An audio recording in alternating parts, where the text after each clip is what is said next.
En esta sesión vamos a referirnos a una cuestión muy importante que hace referencia a un poema de Luis Cernuda. Un poema de Luis Cernuda que se titula Adoración de los Reyes. En este día de la Epifanía vamos a hablar de este poema, la adoración de los reyes. La adoración de los magos, concretamente, de los reyes magos, donde se elide precisamente el sustantivo reyes, porque claro, la referencia no es tanto a los que hacen magia, cuanto a los reyes magos, a los reyes que forman parte más de una leyenda que de una historia, los reyes mágicos, podríamos decir. La adoración de los magos es el título de este poema. Hay que advertir desde el primer momento que en nuestro tiempo, en nuestros días, este poema debe presentarse como lo que es, un poema que desmitifica la leyenda de los Reyes Magos en unos términos que naturalmente pueden resultar muy discutibles en estos tiempos, porque no es la leyenda cristiana lo que aquí se plantea, sino más bien una desmitificación, una crítica muy notable, muy poderosa. Ocurre que con frecuencia el poema de Luis Cernuda no se conoce apenas, como casi no se conoce nada de ningún poeta en general y en particular de Luis Cernuda. Cernuda es un poeta que ha quedado muy en el olvido, ha quedado muy en la trastienda de la generación del 27 y también en la trastienda de muchas otras referencias a la historia de la poesía actual, de la poesía contemporánea. Este poema, La adoración de los reyes, es un poema que desmitifica la leyenda de los Reyes Magos de Oriente en unos términos a los que vamos a referirnos inmediatamente. Pero antes conviene advertir lo siguiente. Hoy, en nuestro tiempo, en nuestro siglo, la gente, el público, la gente en general, está tan acostumbrada a que le hablen en nombre de una religión, de una ideología y de una filosofía, que cuando le hablan en nombre de un conocimiento científico realmente no sabe de qué le hablan. Es decir, el gran problema de referirse al público, de hablar de cualquier asunto, de cualquier tema, en nombre de un conocimiento crítico, de un conocimiento científico, en nombre de una crítica de la razón literaria, que es el libro que me acompaña a mis espaldas, resulta francamente difícil. Y resulta difícil porque, del mismo modo que la inteligencia artificial está entrenada para responder a determinadas cuestiones desde un determinado sesgo interpretativo, el ser humano actual está entrenado para interpretar todas las cuestiones que se le planteen desde un determinado sesgo interpretativo. Este sesgo interpretativo se puede formatear, se puede configurar en nombre de una determinada ideología, en nombre de una determinada religión, en nombre de una determinada filosofía. Y ocurre que cuando al ser humano se le hablan unos términos que nada tienen que ver con la determinada ideología en la que ha sido entrenado para interpretar el mundo, o la determinada religión o la determinada filosofía en que ha sido amaestrado o interpretado, codificado para analizar el mundo, fuera de esos contextos no entiende nada. De tal manera que cuando se le ponen delante conocimientos críticos, conocimientos interpretativos que exigen enfrentarse al mundo, enfrentarse a la realidad, más allá de las ideologías, de las filosofías y de las religiones dentro de las cuales se le ha incubado, se constituye en su placenta, no entiende nada, no entiende el lenguaje del conocimiento crítico. Aquí vamos a hablar de un poema de Cernuda que desmitifica la leyenda de los Reyes Magos, de los reyes de Oriente que visitan al Dios nacido, en unos términos en los que resultará disonante desde puntos de vista filosóficos, religiosos o ideológicos.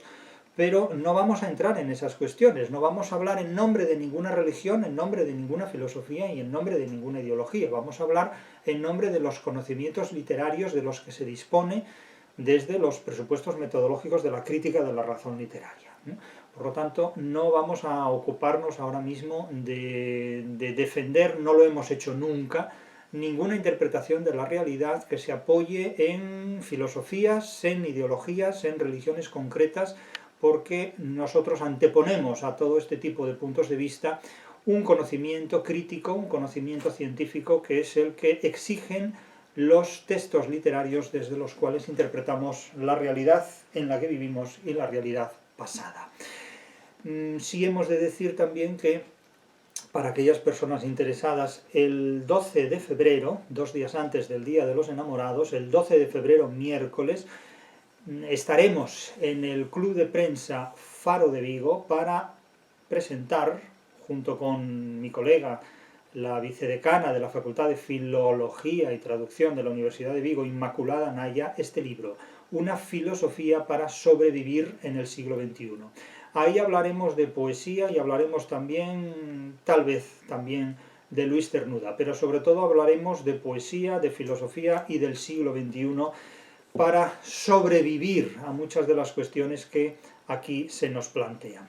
La intervención de hoy, insisto esto, el 12 de febrero en el Club Faro de Vigo, en el Museo de Arte Contemporáneo. Ahí estaremos con Inmaculada Naya para presentar este libro, Una filosofía para sobrevivir en el siglo XXI. Ahora bien, la sesión que aquí nos compete también está destinada a sobrevivir en el siglo XXI.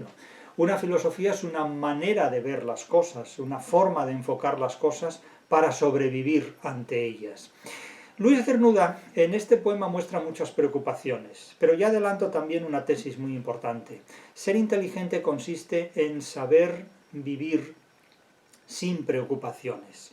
Saber vivir sin preocupaciones es uno de los retos más exigentes de una persona inteligente, y Luis Cernuda no siempre supo hacerlo, lo cual no quiere decir que no fuera inteligente, quiere decir que le costó mucho serlo.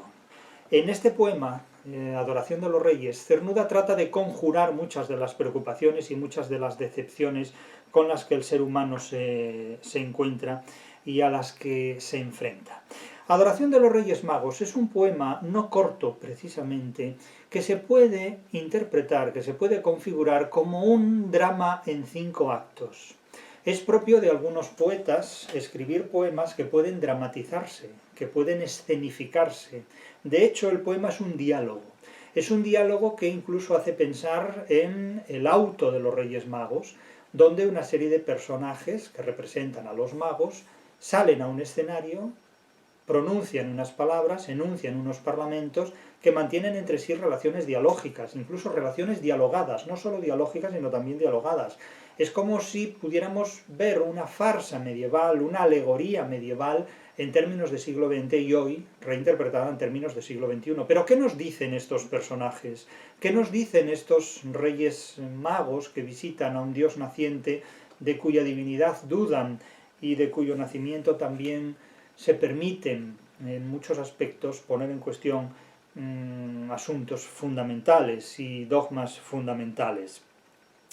Se ha dicho que este poema de Cernuda guarda cierta relación intertextual con otro poema de Eliot, el sobrevalorado Eliot, titulado precisamente El viaje de los magos, el poema de Eliot publicado después, El viaje de los magos. El poema de Eliot es de 1927, el de Cernuda es de 1939, escrito en Glasgow, en Inglaterra.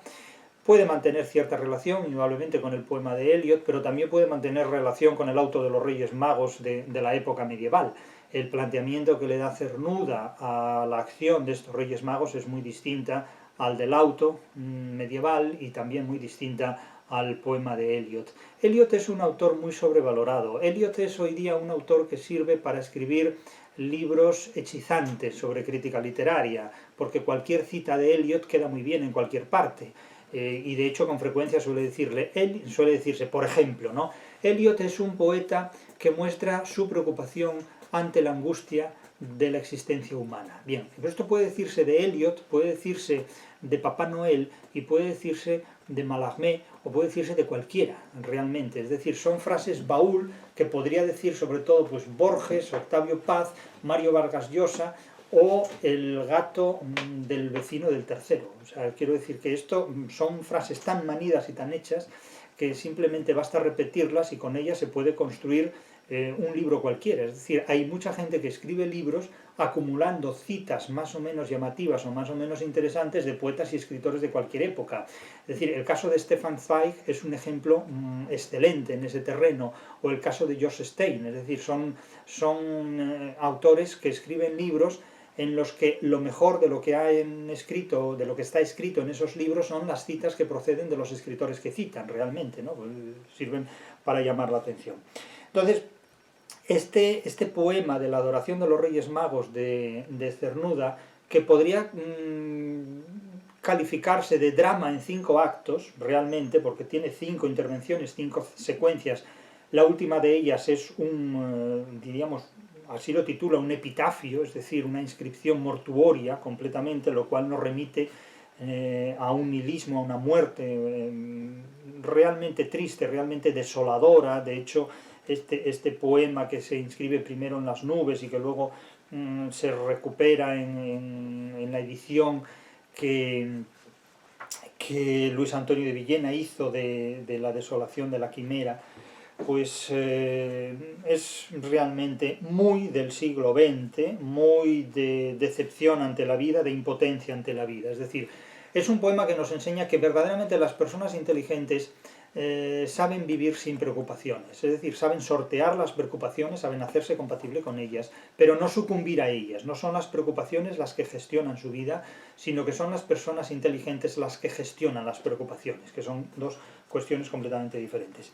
Bien, el poema se abre con una intervención de Melchor, sigue el orden de las onomásticas tradicionales, Melchor, Gaspar, Baltasar, titulado Vigilia.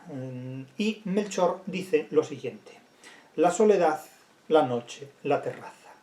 Este primer verso funciona como una acotación de la esencia, de la escena, del tablado, del drama. Soledad, noche, terraza. La luna silenciosa en las columnas. Es decir, el poema es un nocturno. Un nocturno es un poema muy propio del romanticismo, del posromanticismo y del modernismo también. Junto al vino y las frutas mi cansancio. Es decir, está la tentación de los placeres, los manjares, la sensorialidad de los apetitos corporales y frente a ellos el cansancio. Un rey cansado, un rey que debe afrontar un viaje procedente del oriente y que se encuentra cansado. Es decir, es un rey antiheroico en definitiva. Todo lo cansa el tiempo, hasta la dicha, perdido su sabor, después amarga. Y nótese ahora mismo la decepción ante la vida humana. Y hoy solo encuentro en los demás mentira. Esto es muy barroco. La generación del 27 conduce al barroco español en muchos aspectos, y sobre todo hay un autor que conduce más que ningún otro a la experiencia del barroco, que es Miguel Hernández, aunque Miguel Hernández no es propiamente un autor del 27, ya es en realidad un autor de la generación del 39, ya es un autor que hay que entender en el contexto de una guerra civil en marcha. Cernuda es un epígono del 27, Cernuda es el último poeta de la generación del 27, cronológicamente hablando. Y hoy solo encuentro en los demás mentira. Aquí en mi pecho aburrimiento y miedo, si la leyenda mágica se hiciera realidad algún día. Pero falta la apódosis de esta condicional. Es una oración condicional que tiene la prótasis, pero carece de apódosis. Si la leyenda mágica se hiciera realidad algún día, bien, ¿qué ocurriría? ¿Cuál es la apódosis de esta condicional? Queda en un espacio en blanco. Es decir, tenemos al primero de estos reyes que se encuentra totalmente decepcionado. No es un rey que reparta ilusión, precisamente, ni caramelos a los niños. Es un rey que solo ve mentira en los demás y que está cansado de la vida, incluso hasta de los placeres de la vida. Perdido su sabor, después amarga. Todo cansa, el tiempo. El tiempo sujeto hace que todas las cosas resulten una fatiga. Y después de ello, amarga. La profética estrella que naciendo de las sombras pura y clara, trazada sobre el cielo, sobre faz etíope una lágrima, la estela misteriosa de los dioses, ha de encarnarse la verdad divina, donde oriente esa luz. Oriente como verbo, no como sustantivo. Donde se oriente hacia esa luz. Bien, prosigue un parlamento profundamente decepcionado ante todas las realidades de la vida. Es un tono poético muy parecido al de Borges, a quien le encantaba recrearse en los mitos desmitificándolos prosaicamente o poéticamente, según se quiera ver. De tal manera que el parlamento de este Melchor decepcionado, que es cualquier cosa menos un rey, porque no habla como rey, habla como un hombre culto al que la vida ha decepcionado profundamente, incluso habla desde la superioridad de un ascetismo al que se llega después de una vida de excesos. ¿Será la magia, ida la juventud con su deseo, posible todavía? Es decir, de alguna manera, ¿es posible mantener la ilusión en la madurez de la vida? sin preservar, sin perpetuar el infantilismo, el siglo XXI ha resuelto este problema. Ha resuelto el problema manteniendo la ilusión a causa de, o precisamente por, preservar el infantilismo. Fíjense que en el siglo XXI, por una parte, se destruye la infancia de los niños, haciéndoles perder la inocencia antes de tiempo, y por otro lado se preserva, se perpetúa, se cronifica el infantilismo de los adultos, induciéndoles a comportarse como gilipollas hasta los últimos días de su vida. Entonces es una manera de exterminar la infancia por una parte y de preservar el infantilismo y la puerilidad en una edad donde ya no procede conservarla, de manera galopante incluso. Si yo pienso aquí bajo los ojos de la noche, no es menor maravilla. Si yo vivo, bien puede un Dios vivir sobre nosotros. Es la sospecha abierta de lo metafísico, ¿no? Es decir, si del mismo modo que vivo yo puede vivir un Dios. Sí, pero un Dios no vive como tú. Teóricamente un Dios vive en un contexto muy diferente al contexto humano. Pero se plantea la sospecha metafísica, ¿no? Siempre se permite esta hipótesis, esta preservación de lo trascendente, esa nostalgia de lo absoluto, de lo que hablaba metafóricamente George Steiner, ¿no? Qué dulce está la noche cuando el aire a la terraza trae desde lejos un aroma de nardo y como un eco el son adormecido de las aguas. Siento animarse en mí la forma vaga de la edad juvenil con su dulzura. Estos son versos muy modernistas, versos que podría haber suscrito incluso un Rubén Darío. El nocturno, la contemplación de la propia noche y la contemplación de las propias emociones desde la perspectiva del pasado. Siento animarse en mí la forma vaga de la edad juvenil con su dulzura. Y por supuesto la decoración floral y modernista. Un aroma de nardo como un eco. Es decir, como un eco porque ya el origen de la voz se ha perdido. El origen de ese nardo, el origen de ese nardo se ha perdido, no es lo mismo lo uno que lo otro, el origen del nardo se ha perdido y queda el aroma, el recuerdo, el eco vago. Así el tiempo sin fondo arroja al hombre consuelos ilusorios, penas ciertas, y así alienta el deseo, un cuerpo solo, arrullando su miedo y su esperanza. Nótese la recuperación del lema clásico, sin miedo ni esperanza. Aquí hay mucho miedo y mucha esperanza. ¿Por qué? Pues porque hay una insatisfacción constante en la vida del poeta. Así al tiempo sin fondo arroja al hombre, arrullando su miedo y su esperanza, desde la sombra pasa hacia la sombra, con esta epanadiplosis en las que el ser humano, por mucho que transite en la vida, nunca logra encontrar una satisfacción. Tengas en cuenta que los poetas son gente muy infeliz. Es decir, los poetas escriben sobre todo para contar sus penas, sus miserias y sus infelicidades. Es decir, no hay gente más infeliz que la que se dedica a escribir poesía. Claro, esto les puede parecer muy inquietante, pero es que no hay gente más infeliz que los poetas. Es que la gente que es feliz no necesita escribir, porque no necesita nada, en realidad. Entonces, si la gente hace cosas, si el ser humano hace cosas, es porque es muy infeliz y necesita hacerlas para sobrellevar la vida como pueda.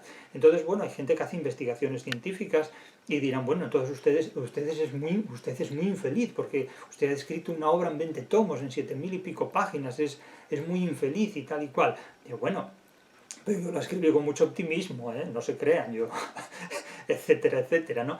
Pero la gente que se dedica a hacer obras de arte, en definitiva, sobre todo en la edad contemporánea, en el mundo antiguo, la gente encontraba en el arte un divertimiento que hoy día ya no se da.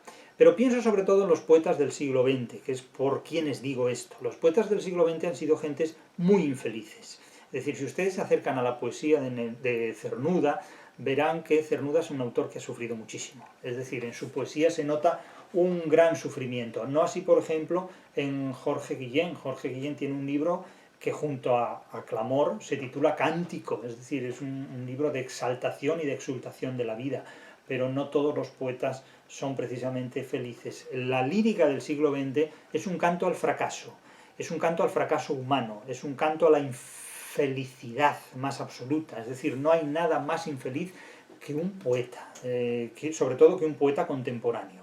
La poesía de la experiencia no es más que un elogio del fracaso, es una recreación en las vulgaridades más infértiles de la vida en muchísimos aspectos. Quiero decir que recrearse en eso es una recreación francamente morbosa, en el más absoluto de los fracasos emocionales. Pero hay gente a la que le divierte mucho recrearse en el fracaso. Y claro, eso puede servir de extraña terapia individual. En ese sentido ya no tenemos mucho más que decir. El caso es que la intervención, que es como un introito, es casi como un faraute, la intervención de un faraute, la intervención de Melchor para abrir este drama, esta especie de farsa en 5 actos, concluye con una invocación a Dios, con un apóstrofe a Dios, al Ser Supremo, para pedirle paz y satisfacción de los deseos. Y no le pide poco, es una imploración, es un ruego, casi una ejaculatoria. Señor, danos la paz de los deseos satisfechos. De los deseos satisfechos, con un encabalgamiento bastante abrupto. Señor, danos la paz de los deseos satisfechos, de las vidas cumplidas. Y era para decirle, anda Cernuda, que no pides tú poco. Los deseos satisfechos. ¿Quién puede satisfacer los deseos? Pues muy poca gente. Muy poca gente en realidad puede satisfacer los deseos. Desde luego Cernuda no pudo. Su libro La realidad y el deseo expresa siempre la distancia, el abismo que hay entre el objetivo y sus posibilidades inasequibles de cumplimiento. Señor, danos la paz de los deseos satisfechos, de las vidas cumplidas. Esto no es fácilmente posible, de ahí el ascetismo, de ahí el hecho de que el ser humano diga las uvas están verdes, no hace falta ir a por ellas, como la zorra de la fábula. Concédenos ser tal la flor que nace y luego abierta respira en paz cantando bajo el cielo, con luz de sol aunque la muerte exista, la cima de anegarse en la ladera. Y de repente interviene el demonio, un personaje inesperado, interviene el demonio, y dice el demonio, gloria a Dios en las alturas del cielo, tierra sobre los hombres en su infierno. Es la única intervención que hace el demonio en esta farsa en 5 actos, titulada La adoración de los magos. Sabido es que según el manuscrito 2037 al que hace referencia María Teresa Herrera en su libro Historia de los Reyes Magos en la Universidad de Salamanca, que se publica en el año 1982, hay una leyenda no recogida en los textos bíblicos, en virtud de la cual los reyes en su camino de Oriente a Belén son tentados, sufren la tentación de un demonio que se les interpone. Aquí, evidentemente Cernuda no ha podido leer el libro de María Teresa, de María Teresa Herrera, porque es del año 82 y Cernuda murió 20 años antes, precisamente en el año 62, y no creo que Cernuda haya leído el manuscrito 2037, en el que se basa el texto de María Teresa Herrera.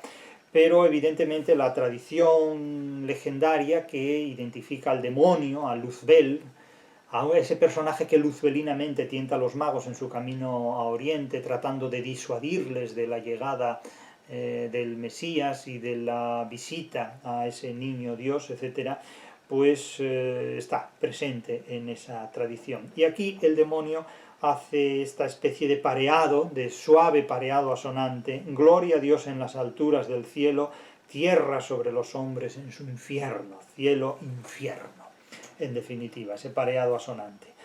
Melchor responde de nuevo a esa especie de apelación del diablo y lo glosa diciendo, sin que su abismo lo profane el alba, pálida está la noche y esa estrella, etcétera, etcétera, hombres que duermen y de un sueño de siglos Dios despierta, no me ciegue mi Dios sin contemplarte, etcétera, etcétera, etcétera. Bien, es una ejaculatoria, es un drama en realidad, en prosa poética o en verso muy prosaico, según se quiera ver, donde se recuerdan también algunos de los dramas del propio Gonzalo Torrente Ballester, algunos de los autos sacramentales que el propio Torrente Ballester inicialmente, casi en la década de los años 30 y de los años 40, 1930-1940, Torrente compuso en formato teatral. Luego no se dedicó al teatro, no desarrolló una obra teatral mayor, como sí desarrolló Torrente una obra novelística, pero este tipo de literatura es propio de esa época. Insisto que el poema de Cernuda es de 1939, escrito ya en un exilio en Glasgow, en las Islas Británicas. El segundo acto de este drama poético se caracteriza por la intervención de Baltasar y se titula Los Reyes, y aquí mantienen una especie de diálogo, de alternatividad, de alternancia de enunciados, Gaspar y Baltasar.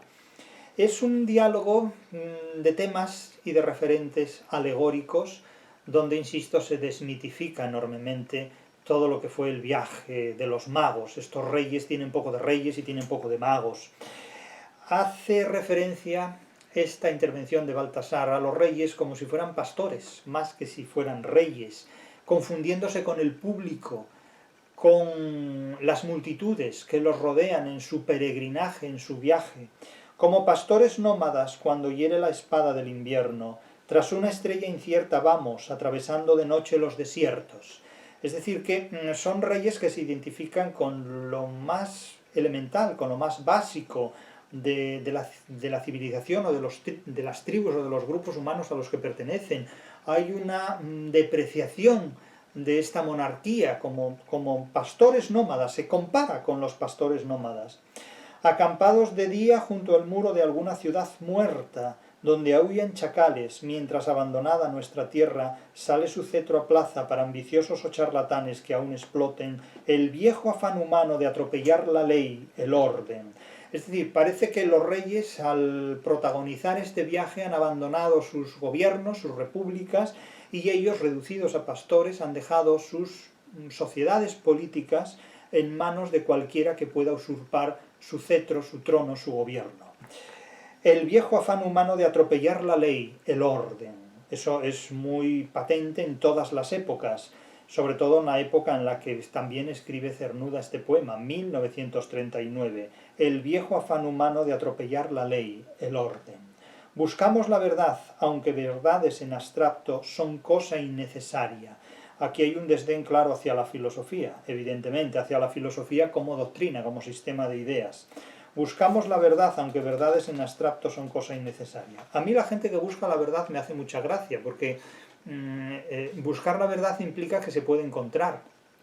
Es decir, que se tiene competencias para que uno pueda tratar a la verdad de tú, como si una cosa así fuera posible. Es muy gracioso eso, ¿no? Y no hablemos ya de estos que dicen que son más amigos de la verdad que de Platón, como si la verdad supiera que ese tipo de gente existe, o como si la verdad tuviera amistades. Es curioso eso, ¿no? Me hace mucha gracia esto. Yo soy más amigo de la verdad que de Platón. Pero si la verdad no sabe quién eres tú. Pero ¿quién eres tú que nombras a la verdad como si la pudieras tratar de tú, payaso? Lujo de soñadores, es la verdad, dice Cernuda. Lujo de soñadores, cuando bastan menudas verdades acordadas.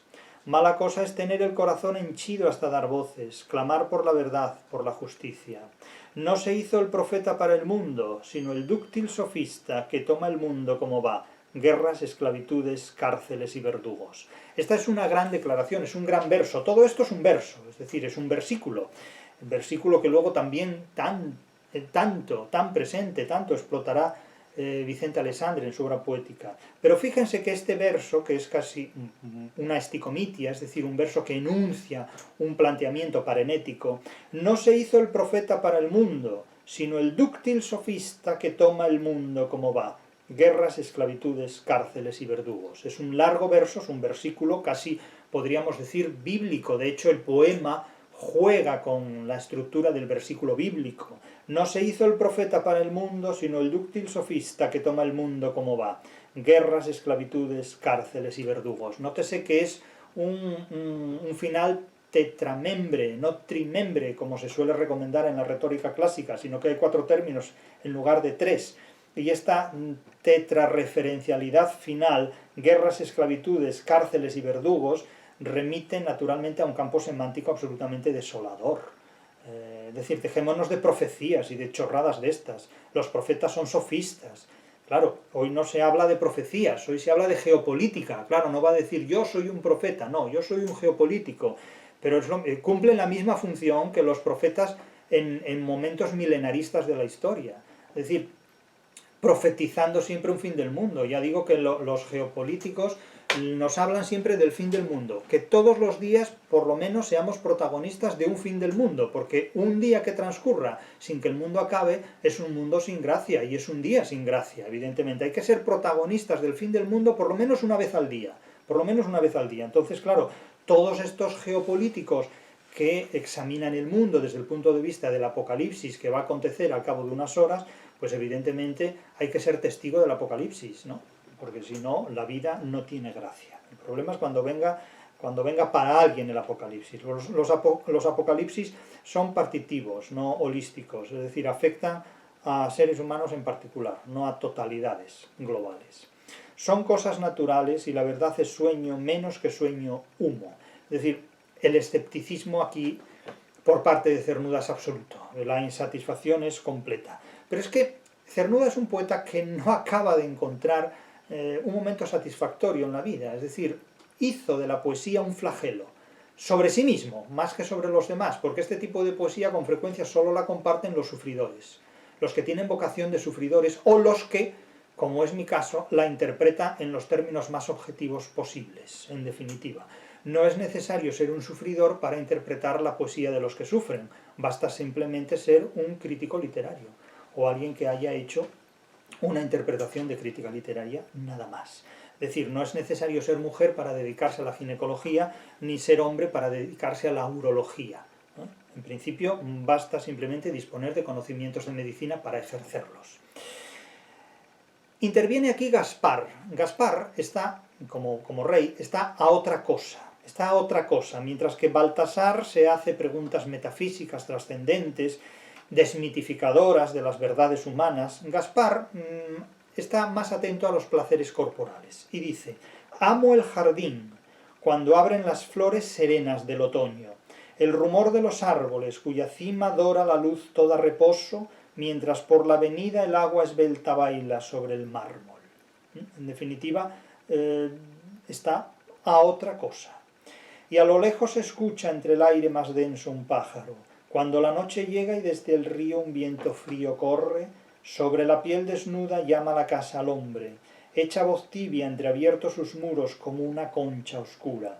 Aquí casi nos parece la descripción de los cantares del rey Salomón, del Cantica Canticorum, del cantar de los cantares en definitiva. Con la perla del fuego donde sueño y deseo juntan sus luces puras. Un cuerpo virgen junto al lecho aguarda desnudo, temeroso. Los brazos del amante cuando a la madrugada penetra y duele el gozo. Quizás penetra otra cosa que no es la madrugada, y aquí hay una hipálaje. También cuando se habla de la perla de fuego puede hacer referencia a otro tipo de órgano.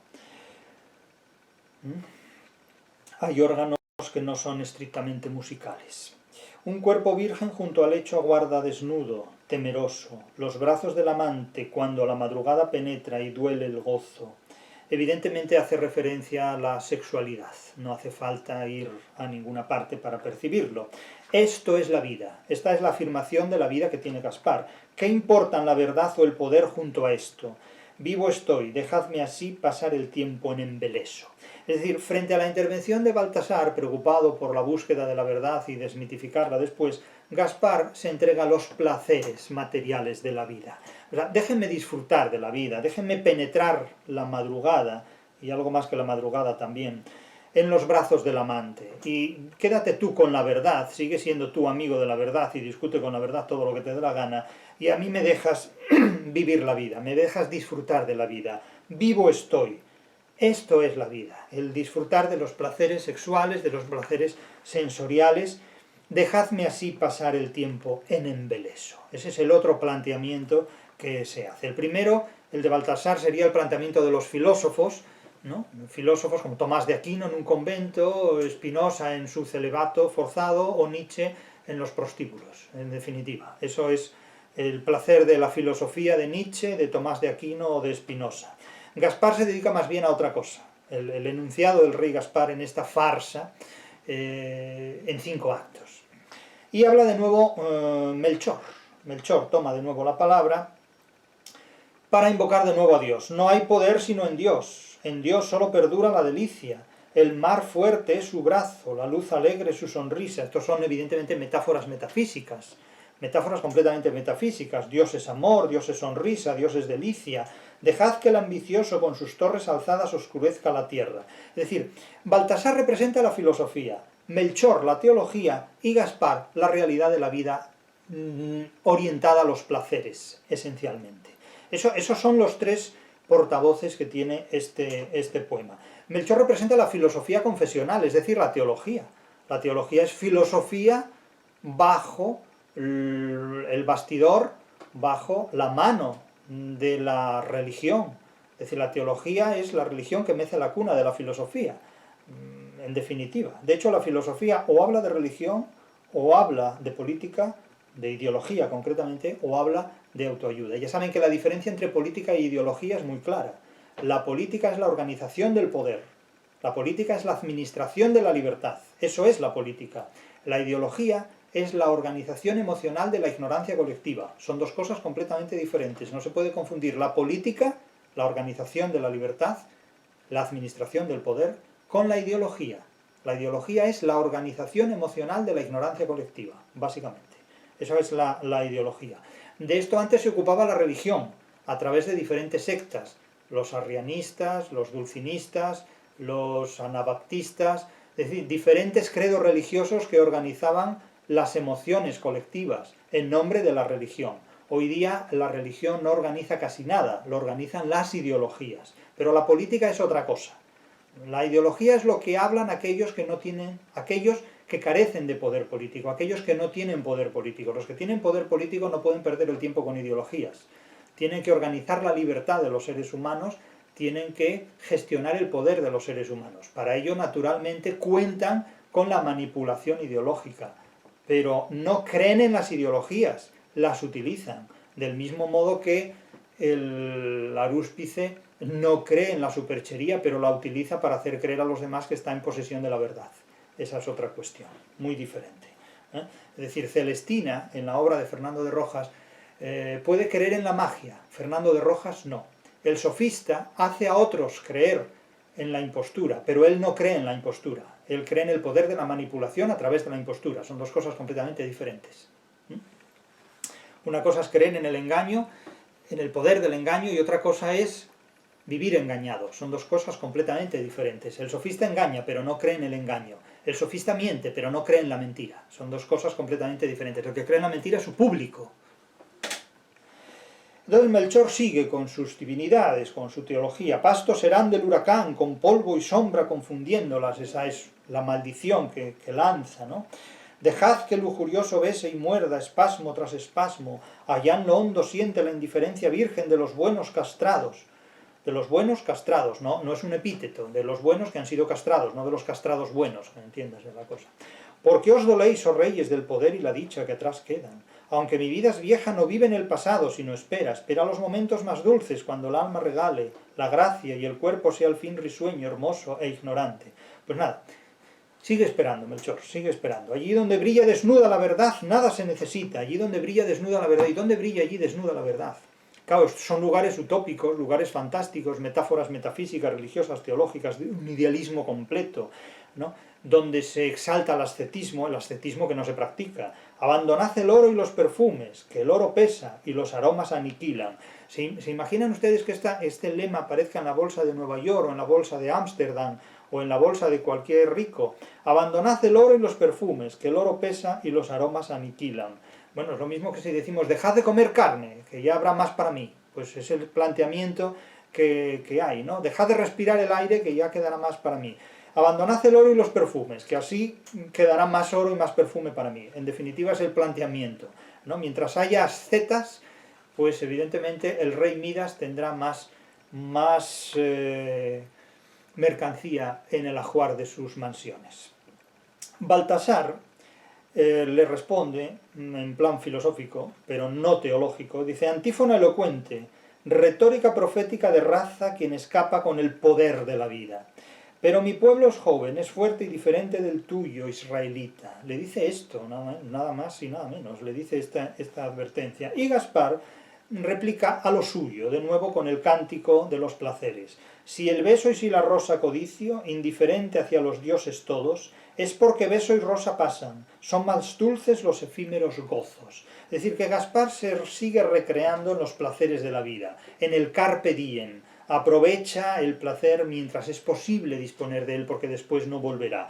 Mientras, es decir, la dicha cuando se va nunca vuelve en su formato original, el amor cuando se va nunca vuelve en su formato original, es el lema básicamente de Gaspar. Baltasar se dedica a practicar la filosofía aconfesional, Melchor se dedica a practicar la teología metafísica, la religión metafísica, y Gaspar a los placeres de la vida. Evidentemente podríamos no identificarnos con ninguno de los tres. Claro, si tengo que escoger alguno, yo me quedo con Gaspar, evidentemente, la filosofía para los filósofos, la teología para los teólogos y el mundo para mí, porque en el mundo habito, a pesar de lo que diría Quevedo, enemigo del alma has de temerle, ¿no? Como dice en su poema dedicado a Clito, en definitiva. Tú debes, como huésped, habitarle, al mundo, enemigo del alma has de temerle, en definitiva. Esas son las declaraciones que Quevedo le dedica al ser humano que habita en este mundo, en definitiva. Pero, digamos lo que queramos, el mundo es lo único que tenemos y por mucho que lo disfracemos con idealismos religiosos, metafísicos, teológicos y filosóficos, de hecho toda filosofía tiende siempre al idealismo, la filosofía es una manera que trata de legitimar el idealismo por todos los medios, en definitiva, incluso hasta por medios materialistas, como es el caso de Berkeley, pero en definitiva idealismo es. La filosofía es una forma de idealizar la realidad para hacerla adaptable a nuestro entendimiento. Eso es básicamente la filosofía. Y la realidad se burla completamente de la filosofía de una manera total, de una manera extrema. El caso es que Melchor sigue de nuevo, maldice: locos enamorados de las sombras, olvidáis, tributarios, cómo son vuestros reinos del mío, que aún puedo sujetaros, a seguir entre siervos descalzos el rumbo de mi estrella, que es soberbio lujuria ante el miedo, el gran pecado, la fuerza de la tierra. Es decir, Melchor habla como un predicador, como un profeta encima de una piedra, ¿no? Encima de un montículo, que trata de enajenar a las multitudes diciéndoles: si no votáis a mi partido, moriréis. Es decir, si no os arrepentís, vendrá un apocalipsis y os comerá a todos crudos, absolutamente. O sea, aterroriza con los miedos de la religión, en definitiva. Baltasar, sin embargo, amenaza con que aquel que desprecia la filosofía morirá. Aquel que desprecia la filosofía llevará una vida de vicio, corrupción y degeneración, porque la filosofía ennoblece al ser humano. Y claro, la pregunta es, ¿qué filosofía? Porque es que propiamente no, como diría Gustavo Bueno Sánchez con razón, es que no hay filosofía, hay unas filosofías contra otras, evidentemente. Y en esa lucha de unas filosofías contra otras, incluso las más razonables y las más sensatas dejan de ser filosofía en tanto que son razonables en muchísimos aspectos. Claro, hay que llamarlos de alguna manera a estos términos, a estos elementos, y acudimos al término filosofía, pero digamos que no toda filosofía es lo que la gente entiende por filosofía. Es decir, hay muchas más cosas que la filosofía no agota en sus capacidades onomásticas. Claro, cuando hablamos de filosofía, ¿de qué filosofía hablamos? En realidad, ¿de qué filosofía hablamos? Y qué tipo de relaciones mantienen unas filosofías con otras. Esta es una cuestión absolutamente clave y determinante porque la mayor parte de la gente que habla de filosofía no sabe de qué habla. Ese es el gran problema de la filosofía. Y en este punto le ocurre lo mismo que a la crítica literaria. La mayor parte de la gente que se dedica a la crítica literaria cree que hace crítica literaria cuando en realidad lo que hace es el tonto. Pero bueno, eso allá cada cual. Y entonces Melchor sigue predicando sus teologías y sus chifladuras religiosas, Baltasar sus filosofías, que no sabe cuál es su filosofía, que es lo que le ocurre a la mayor parte de los que se adentran en la filosofía, que no saben de qué filosofía hablan, y Gaspar, que se dedica, insisto, a los placeres mundanos. Entonces toma la palabra Baltasar en nombre de la filosofía. Con tu verdad pudiera, si la hallamos, alzar un gran imperio. Bueno, si hallamos la verdad. Este sigue buscando la verdad, ¿no? Como el personaje de Nietzsche que buscaba la verdad a mediodía, en pleno sol, con un candil, ¿no? Y buscaba la verdad identificando la verdad con Dios. Y como no la encontró, decidió que se había muerto. Y Dios ha muerto. Con tu verdad pudiera, si la hallamos, alzar un gran imperio. Y Gaspar le responde: tal vez esa verdad, como una primavera, abra rojos deseos. Es decir, para Gaspar la verdad es en fin, el placer sexual, el gozo sexual, es decir, el éxito sexual, en definitiva. El tercer, cuarto y quinto actos de esta farsa poética de los Reyes Magos concluye con una palinodia de la esperanza divina, una reflexión sobre el tiempo pasado y un epitafio. Ninguno de estos reyes pronuncia estos tres últimos actos, sino que más bien la palinodia de la esperanza divina parecen suscribirla los tres reyes. Era aquel que cruzábamos camino, abandonado entre arenales, que de alguna manera renuncian a reconocer la existencia de la verdad, la existencia de un Dios y la existencia de la satisfacción de los placeres. Es decir, parece que todo ha sido enormemente frustrante, ningún logro se ha conseguido, ni la divinidad, ni la verdad, ni la satisfacción sexual, ni Dios, ni verdad, ni placer, es decir, ni mundo, ni salvación religiosa, ni salvación tampoco filosófica. Era aquel que cruzábamos camino, abandonado entre arenales, con una higuera seca, un pozo y el asilo de una choza desierta bajo el frío. Lejos subiendo entre unos riscos, iba el pastor junto a sus flacas cabras negras, cuando tras de la noche larga la luz vino, irisando la escarcha sobre nuestros vestidos. Faltas de convicción las cosas escaparon, como en un sueño interrumpido. Es decir, que todo se evaporó.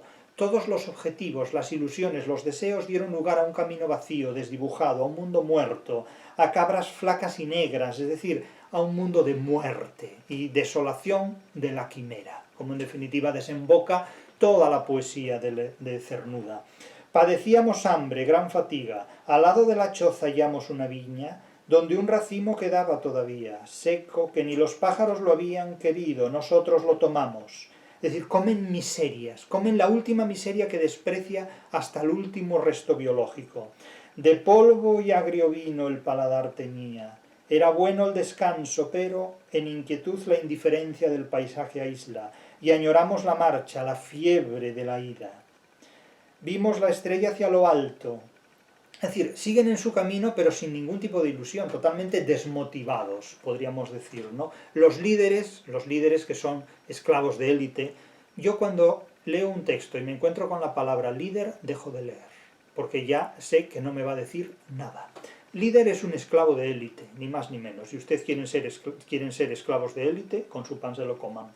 Vimos la estrella hacia lo alto, que estaba inmóvil, pálida como el agua, en la irrupción del día, una respuesta dando, con su brillo tardío del milagro, sobre la choza, los muros sin cobijo y el dintel roto se abrían hacia el campo. Es decir, hay unos muros derribados sin techumbre de ningún tipo. Desvalidos, nuestro fervor helado, se volvió como el viento de aquel páramo, dimos el alto, todos descabalgaron. Al entrar en la choza, refugiados, una mujer y un viejo solo hallamos.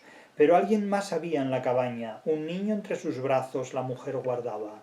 Esperamos un Dios, una presencia, radiante e imperiosa cuya vista es la gracia, y cuya privación idéntica a la noche, del amante celoso sin la amada. Del amante celoso sin la amada, imagínense ustedes esto, ¿no? En la noche del amante celoso sin la amada. ¿Se imaginan ustedes la noche de un amante celoso sin la amada? Pues esto fue lo que sintieron esos reyes al llegar a su destino. Es decir, es una concepción existencialista de un Dios, claro, pero un Dios tiene esencia, no existencia. Hallamos una vida como la nuestra, humana. Claro, esta es la mayor decepción. Esta es la mayor decepción. ¿Dónde está la divinidad? En ninguna parte. En la ilusión. Gritando lastimosa, con ojos que miraban, dolientes bajo el peso de su alma, sometida al destino de las almas, cosecha que la muerte ha de segarla. Insisto, es una concepción completamente existencialista de la divinidad e incompatible con la mitología cristiana.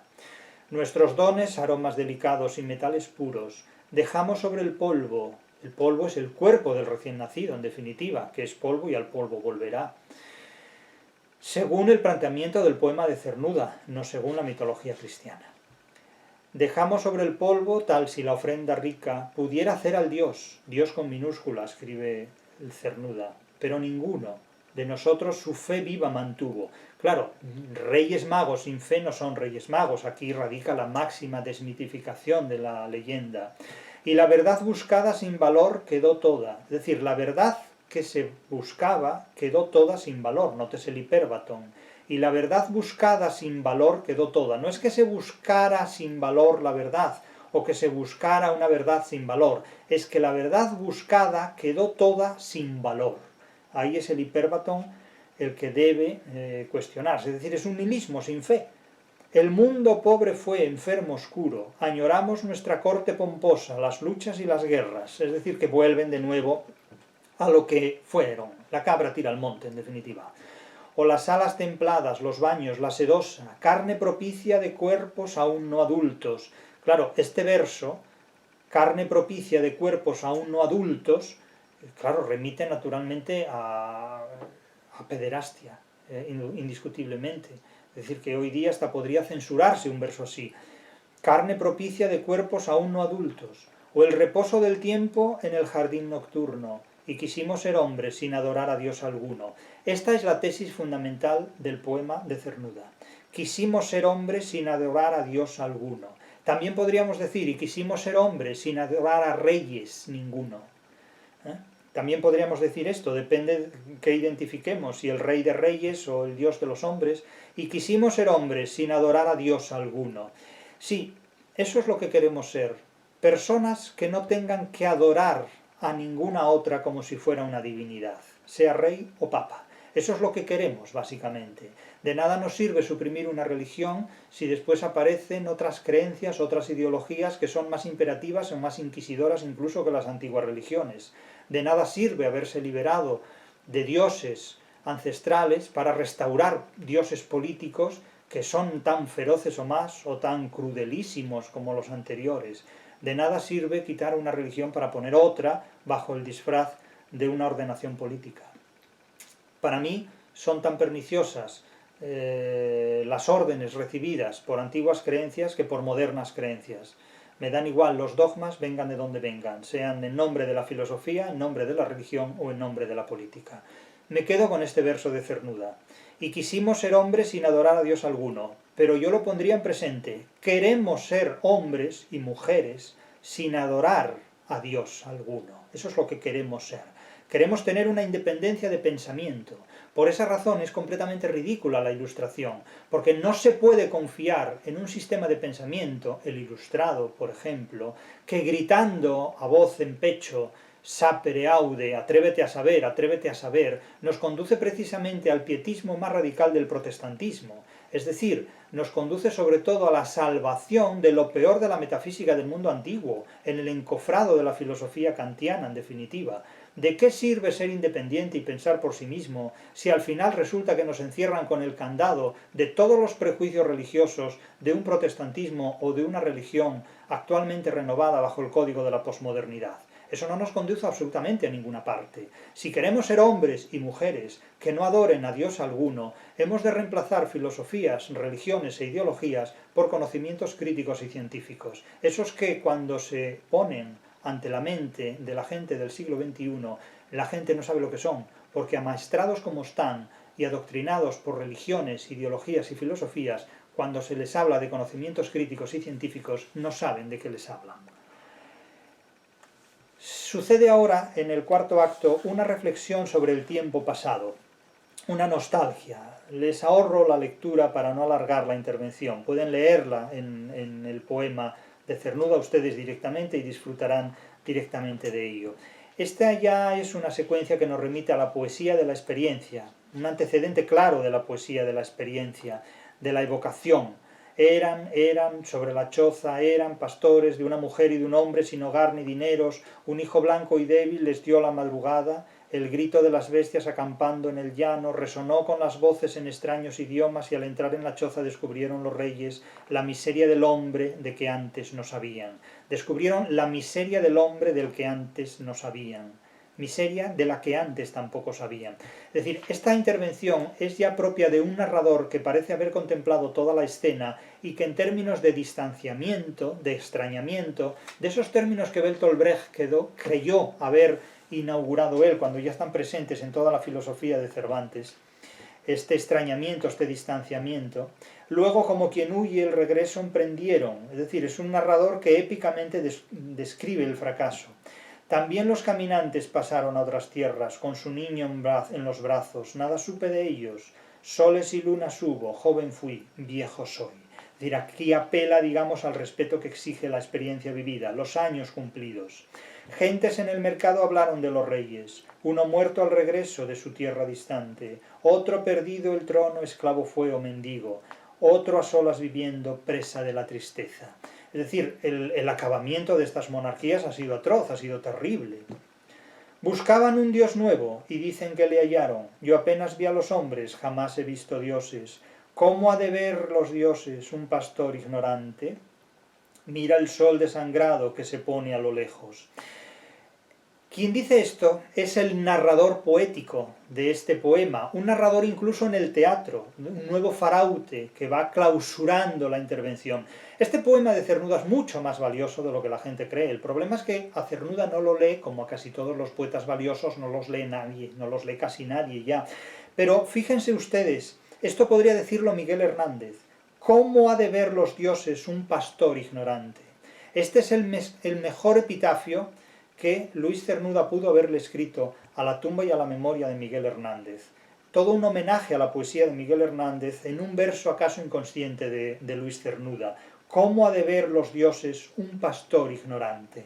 En definitiva, en este acusativo, ¿cómo ha de ver a los dioses un pastor ignorante? Esto podría suscribirlo con todo derecho y con toda razón un poeta como Miguel Hernández. Un pastor ignorante que escribió la mejor poesía del siglo XX, y una poesía que conduce directamente, como una autopista lujosamente amueblada en la filología y en la naturalidad del lenguaje, hacia el barroco español, hacia el siglo de oro, Miguel Hernández.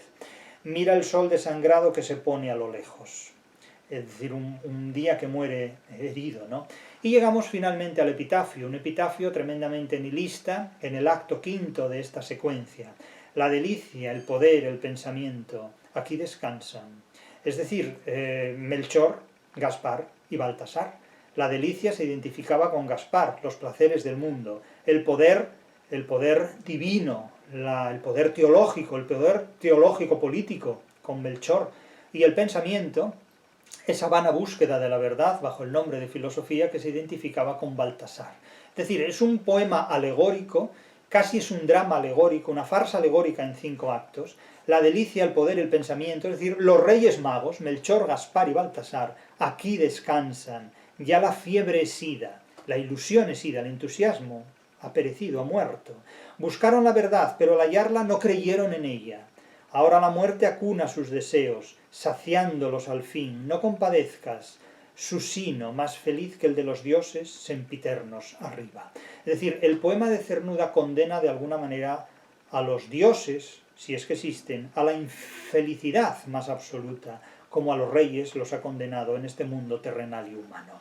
En definitiva, espero no haberles hecho la Pascua, nunca mejor dicho, en un día como el de hoy, al explicarles uno de los sentidos claves y cruciales de este poema tan revelador de Luis Cernuda y tan original como es la adoración de los magos.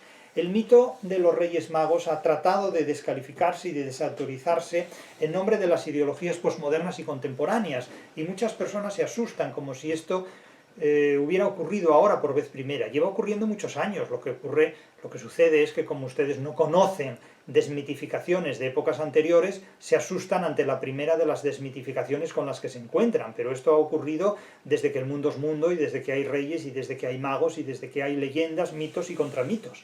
En definitiva, las sorpresas, las impresiones que tiene mucha gente, lo único que miden es la ignorancia en la que vive esa gente. Es decir, los hechos nos impresionan ni nos impactan en la medida en que somos ignorantes de la realidad en la que vivimos. Insisto en el tema con el que comencé. Las personas verdaderamente inteligentes son aquellas que saben vivir sin preocupaciones, porque no se impresionan en absoluto, ni se dejan impresionar en absoluto por lo que ocurre en su entorno y a su alrededor. Las personas verdaderamente inteligentes son aquellas que saben vivir sin preocupaciones, son aquellas personas a las que nada de lo que sucede a su alrededor les impresiona lo más mínimo. Y recuerden, el 12 de febrero estaremos en Vigo para presentar este libro, Una filosofía para sobrevivir en el siglo XXI, con Inmaculada Naya, nuestra colega de la Facultad de Filología y Traducción de la Universidad de Vigo. Una filosofía para sobrevivir en el siglo XXI. Aquí les contamos lo que los demás no saben decir, como aquí sí se expresa. Y si no, vayan y compruébenlo.